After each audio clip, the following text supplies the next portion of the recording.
Great father. আর কি বলবো বলুন।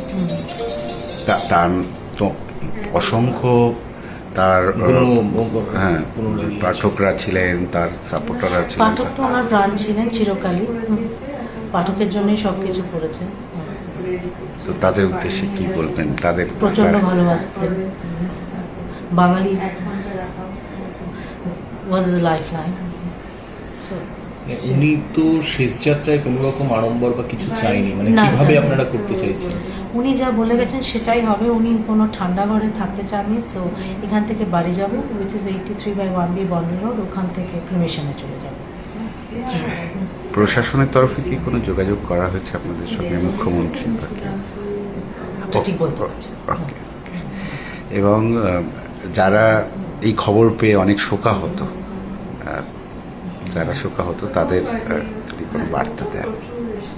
উনি তো পাঠক ওনার প্রাণ ছিলেন চিরকালই, পাঠকের জন্য লেখার জন্য সব কিছুই করেছে, এই তার বলতে চাই। কবে ভর্তি হয়েছিলেন দিদি এবং কি?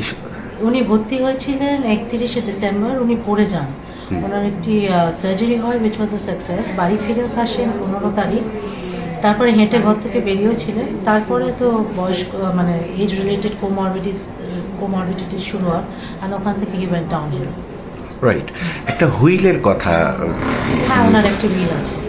সেটা নিয়ে একটু কি কি রয়েছে সেটা?